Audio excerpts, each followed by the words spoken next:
নমস্কাৰ বন্ধু বান্ধৱীসকল সকলোকে মোৰ চেনেললৈ স্বাগতম জনাইছোঁ। আজি আমি ঘৰুৱাভাৱে প্ৰস্তুত কৰিবলৈ ওলাইছোঁ গ্ৰীণ টি। তাৰ বাবে এয়া গ্ৰীণ টিৰ কুমলীয়া পাত আগৰ সৈতে ছিঙি অনা হৈছে আৰু মোৰ হাজবেণ্ডে সেইবোৰ অলপ চাইছে।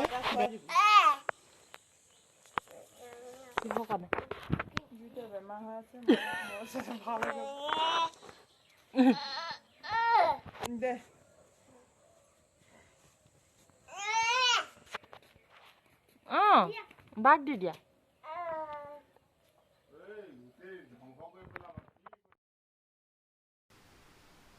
এয়া এনেধৰণৰ আগ লৈ লৈছোঁ। আগৰ সৈতে এখিলা বা দুখিলা অলপ দীঘল হৈছে, কিন্তু ইয়াতকৈ চুটিকৈ লওঁ বুলি ক'লেও পাৰে। এয়া এনেদৰে কুমলীয়া আগপাত। ইয়াত আমি 2 কেজি পৰিমাণৰ পাত লৈছোঁ। দেখিছেনে ইমান ধুনীয়া পাত, সেউজীয়া সেউজীয়া ফ্ৰেছ ফ্ৰেছ।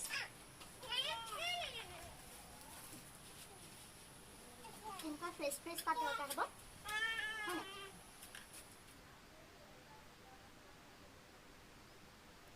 এইফালে বটুৱা এটাত পানী গৰম হ'বলৈ দিছোঁ। বেছি উতলিবলৈ প্ৰয়োজন নাই, পানীখিনি অলপ অলপ গৰম হ'লেই হ'ল। এয়া পানী গৰম হৈ আছে। এতিয়া পানীত চাহপাতৰ কুমলীয়া আগবোৰ দি দিম। একচুৱেলি এইটো মোৰ হাজবেণ্ডে বনাই আছে, মই কেমেৰামেনহে। এয়া চাহপাতৰ আগ দি দিছে।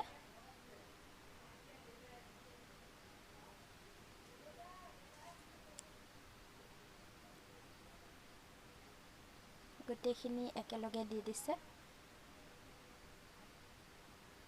এনেদৰে অলপ সময় কোমল হ'লেই হৈ যাব বুলি কৈছে। বেছিকৈ সিজিব নালাগে। এয়া দেই মোৰ হাজবেণ্ড, তেওঁ ঘৰুৱাভাৱে প্ৰস্তুত কৰি ফুট উঠিব লাগিব নি? অকণ অকণমান কোমল হ'লেই হ'ল। আমি এই কিবা বীজাণু থাকিলে ধ্বংস হ'বলৈ আৰু পাতটো যাতে আমি পিছত পাতখিনি পকাই দিলে যাতে ভাঙি নাযায়, তাৰ বাবে গৰম পানী তেনেদৰে বইল কৰি ল'ব লাগে। অলপ সময় লেৰেলাই ল'ব লাগে মানে তেনেদৰে অলপ সময় গৰম পানীতে থৈ দিলোঁ। সেয়া তেওঁ চেক কৰিছে, হৈছে বুলি কৈছে, হৈ গ'ল আৰু।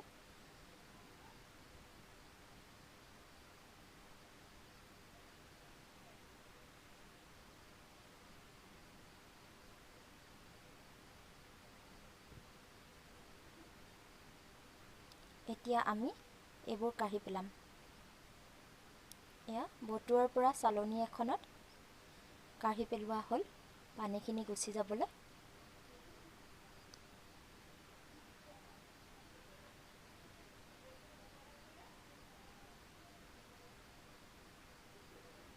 এয়া হৈ গৈছে, গোটেইখিনি কাঢ়ি লোৱা হ'ল।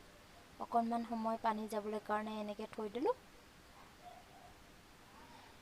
পানীখিনি যোৱাৰ পিছত মজিয়াত এখন প্লাষ্টিক পাৰি তাৰ ওপৰত কটনৰ কাপোৰ পাৰি লোৱা হৈছে আৰু তাত পাতলকৈ চাহপাতৰ কোঁহবোৰ মেলি দিব লাগিব, যাতে পানীখিনি কাপোৰখনে শুহি লয়।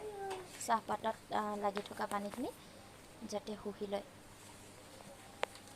এয়া ভালদৰে এনেদৰে পাতলা পাতলাকৈ মেলি দিব লাগিব।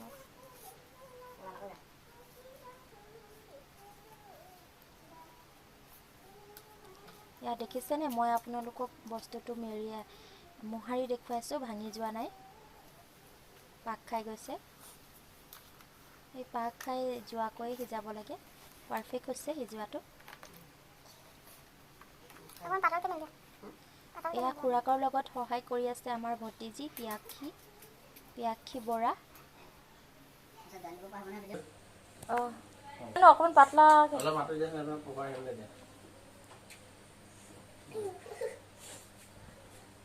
চাই দিয়া, হাই বুলি কৈ দিয়া। লাহে লাহে বৰ এতিয়া সাৱধানেৰে নিষ্ঠাৰে কামটো কৰি আছে। এয়া তেওঁ আপোনালোকক হাই বুলি কৈছে। আকৌ এবাৰ অৰ্গেনিক গ্ৰীণ টি সেইটোৱে বেলেগ আৰু ন। অৰ্গেনিক কৰিবৰ কাৰণে ইয়াৰ ব্যৱস্থা কৰা হৈছে দেই। ওচৰৰ পৰা কোৱাহে ইয়ালৈ আহা ইয়ালৈ আহা লাইক কমেণ্ট আৰু শ্বেয়াৰ কৰিবলৈ ইয়ালৈ আহা ওচৰলৈ ছাবস্ক্ৰাইব কৰিবলৈ নাপাহৰিব। ক লাইক কৰিব বুলি কোৱা লাইক কৰিব, শ্বেয়াৰ কৰিব, কমেণ্ট কৰিব আৰু আৰু ছাবস্ক্ৰাইব কৰিবলৈ নাপাহৰিব। নাপাহৰিব। থেংক ইউ কৈ দিয়া থেংক ইউ, বাই বাই।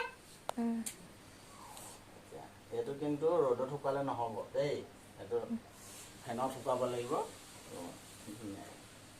ৰ'দত শুকালে শুনিলে নহয় আমাৰ চলি আছে। টেবুল ফেন এখন দি দিয়া নেকি? হা কিমান শুকাব লাগিব বস্তুটো? এই পানীত নাইকিয়া শুকানকৈ নহয় আৰু ন? কি কৈছা? এয়া হৈ গৈছে। ফেনৰ তলত অলপ সময় এনেদৰে শুকাবলৈ দিব লাগিব। হ'ব দিয়া। কিমানমান মিনিট ৰাখিব লাগিব? পানীখিনি অলপ শুকি ল'লেই হ'ল, বৰ বেছি শুকুৱাবলৈও দৰকাৰ নাই। ভালদৰে ড্ৰাই কৰি ল'ব লাগিবতো। এয়া ষ্টেণ্ড ফেন এখন আৰু ওপৰত চিলিং ফেন এখন দি থৈছিলে আৰু অলপ শুকা আছে কি বাৰু ন? চাহপাতবোৰ অলপ লেটিয়াই লেটিয়াই তলৰখিনি ওপৰত আৰু ওপৰৰখিনি তলত কৰি অকণমান তেওঁ লৰাই দিছে। চাম এখিলা এনেই লুটিয়াই দেখুওৱা নাই। এই বস্তুটো আমি হৈ গৈছে। এনেকুৱা হ'বগৈ লাগিব, এনেকৈ পকালেও যাতে ছিগি নাযায়, ইমান পকালেও যাতে ছিগি নাযায়। এইটোৱে হ'ল গ্ৰীণ টিৰ মূল মহৎ। কেনেকুৱা হ'বগৈ? এনেকৈ পকাব লাগে, পকালে যাতে ছিগি নাযায়।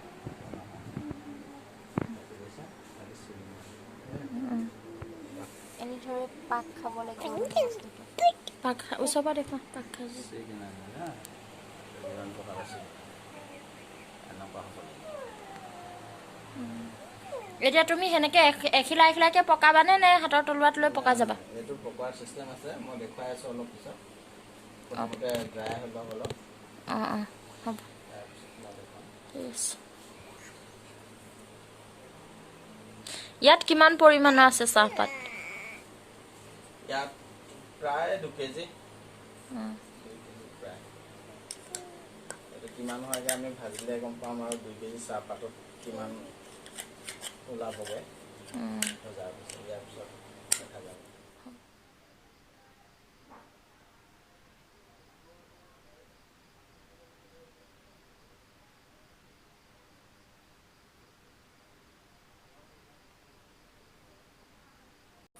তেতিয়া তেওঁ ডলা এখনত চাহপাতৰ আগবোৰ এনেদৰে গোটাই লৈছে আৰু গোটাই লৈ হাতৰ তলুৱাৰ সহায়ত হেঁচি হেঁচি ঘূৰাই আছে আৰু পাতবোৰ এনে কৰিলে পাক খাই যাব বুলি তেওঁ কৈছে।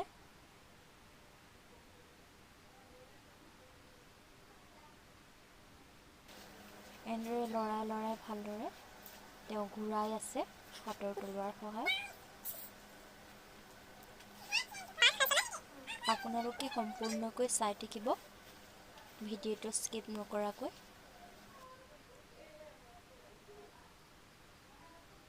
আপোনালোকক দেখুৱাবৰ বাবে তেওঁ যথেষ্ট কষ্ট কৰিছে, গতিকে আপোনালোকে মৰম দিব বুলি আশা কৰিছোঁ। এয়া হৈ গৈছে, অলপ অলপ হৈছে আৰু পাক খাইছে।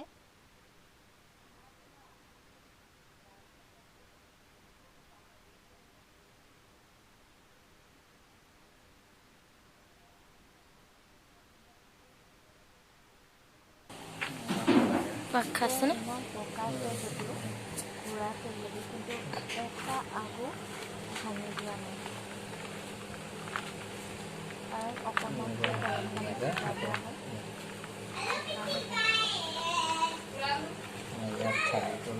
এতিয়া আমি চাওঁ চাউলটো বেছি দি খালি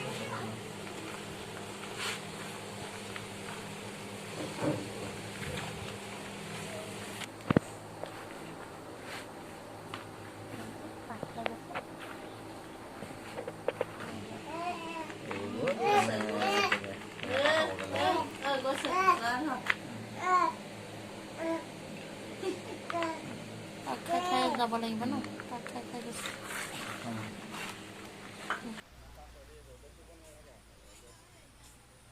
এয়া দেখিছেনে ধুনীয়াকৈ পাক খাই গৈছে আগবোৰ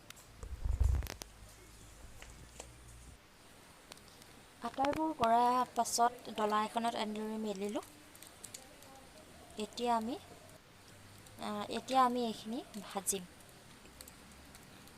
এয়া জুইৰ ওপৰত কেৰাহী এখন তুলি দিয়া হৈছে কম কমকৈ চাহপাতৰ আগবোৰ লৈ এতিয়া ভাজিবলৈ আৰম্ভ কৰিব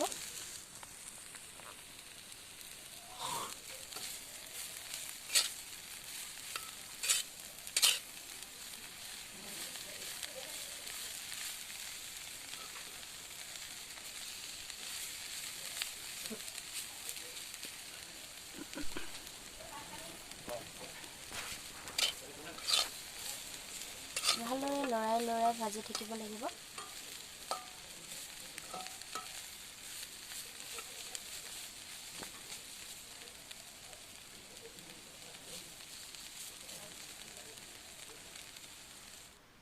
চাহপাতৰ পৰা এটা ফুৰফুৰীয়া গোন্ধ বাঢ়ি গৈছে হৈ গৈছে ভজা এয়া ভজা পিছত অলপ সময় এনেদৰে ৰ'দত থৈ দিয়া হৈছিলে কালাৰটো সলনি হৈ গৈছে এতিয়া আমি চাহ বনাম লগে লগে